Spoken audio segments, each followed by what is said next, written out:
going to connect the dots for anybody who has ears to hear. Some people are going to want to dispute this, but we're not going to argue with anyone. This is what's going on. There is no Q, there is no anonymous that has any information about this government or anything else that's going on. They have been leading you down a path of lies, all to hide the truth. And here's what's really going on. FEMA has more power than the President of the United States or the Congress. It has the power to suspend laws, move entire populations, arrest and detain citizens without a warrant, and hold them without trial. It can seize property, food supplies, transportation systems, and can suspend the Constitution. When a state of emergency is declared, Executive Order 11921 allows the Federal Emergency Preparedness Agency to develop plans to establish control over the mechanisms of production and distribution of energy sources, wages, salaries, credit, and the flow of money in the U.S. financial institution in any undefined national emergency. It also provides that when a state of emergency is declared by the President, Congress cannot review this action for 6 months. Now, with the understanding that after Trump signed the National Emergency Declaration, FEMA took over. Now, this is March 13th, 2020. Listen to what he's going to say now. This is right after he signed the National Emergency into effect. It is only the beginning of what we're really doing, and now we're in a different phase. This is only the beginning of what we're really doing, because what they're really doing is putting everything in place to start the New World Order. Now we're in a different phase. The different phase that he's speaking of is that he is no longer president, and he has given full power over to FEMA when he signed the National Emergency Declaration. We had some very old and obsolete rules. Those old and obsolete rules are also known as the Constitution of the United States. That we had to live with. It worked under certain circumstances, but not under mass circumstances. Under mass circumstances is being under FEMA rule. They were there for a long time. They were in place for a long time, and we're breaking them down now. They're definitely breaking them down because the Constitution is suspended.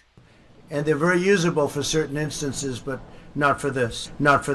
Because they can't go forward with their plan with the Constitution, our constitutional rights, still intact.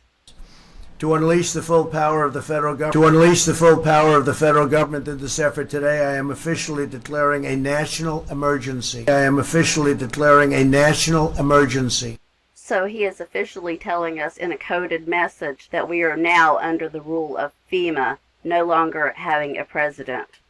Fast forward to March 19th, 2020, in the FEMA National Response Coordination Center. Well, Mr. President, Vice President, thank you for being here. Really appreciate your visit to FEMA. I think your visit really, as you indicated last week, by signing the national emergency, has really empowered FEMA. And he just made the declaration that FEMA is empowered, has really empowered FEMA. Fast forward to April 10th, 2020, in plain words, it's been my great honor to have been their president. Past tense. The American people have been so disciplined. It's been my honor to be their president. I've said it before, I'll say it again, I'll say it always. It's been my great honor to have been their president, and it's been my great honor to have been their president.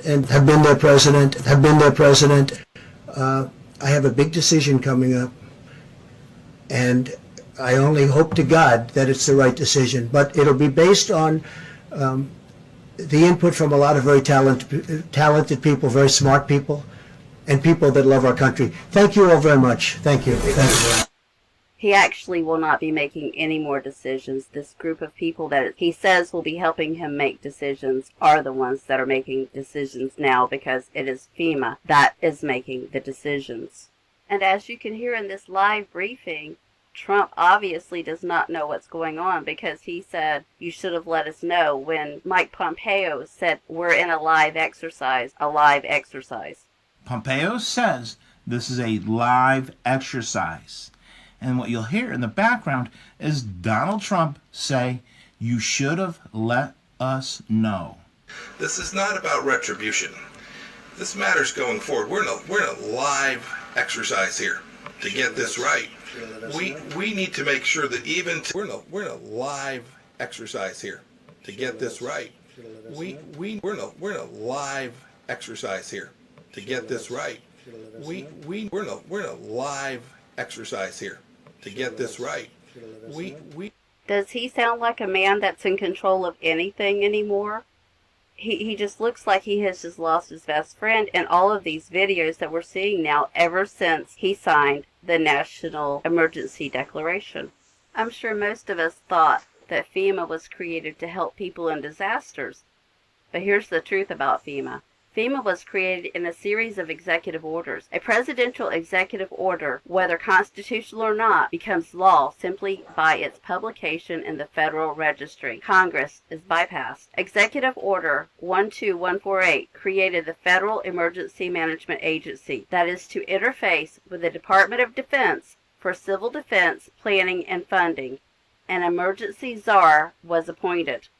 Executive Order 12656 appointed the National Security Council as the principal body that should consider emergency powers. This allows the government to increase domestic intelligence and surveillance of U.S. citizens and would restrict the freedom of movement within the United States and grant the government the right to isolate large groups of civilians. That's where we're at right now, people. We are all being told what to do, where we can and can't go. The National Guard could be federalized to seal all borders and take control of U.S. airspace and all ports of entry.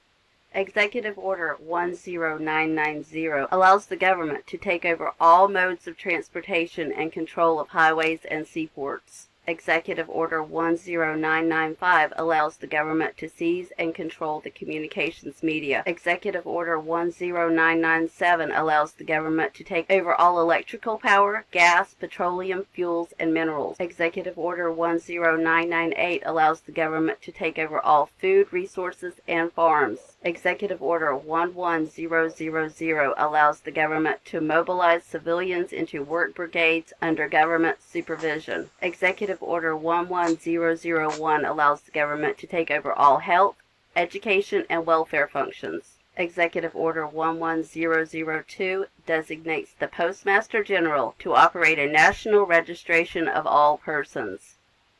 That's where your census comes in.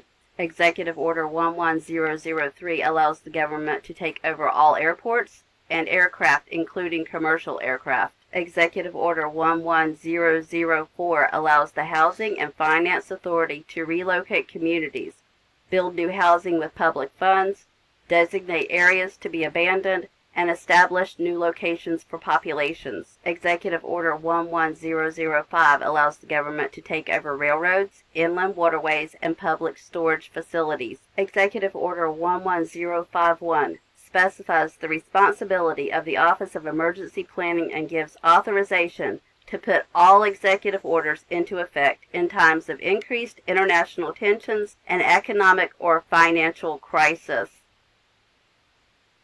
Executive Order 11310 grants authority to the Department of Justice to enforce the plans set out in executive orders, to institute industrial support, to establish judicial and legislative liaison, to control all aliens, to operate penal and correctional institutions. And Executive Order 11049 assigns emergency preparedness function to federal departments and agencies, consolidating 21 operative executive orders issued over a 15-year period. We are Americans, part of something larger than ourselves.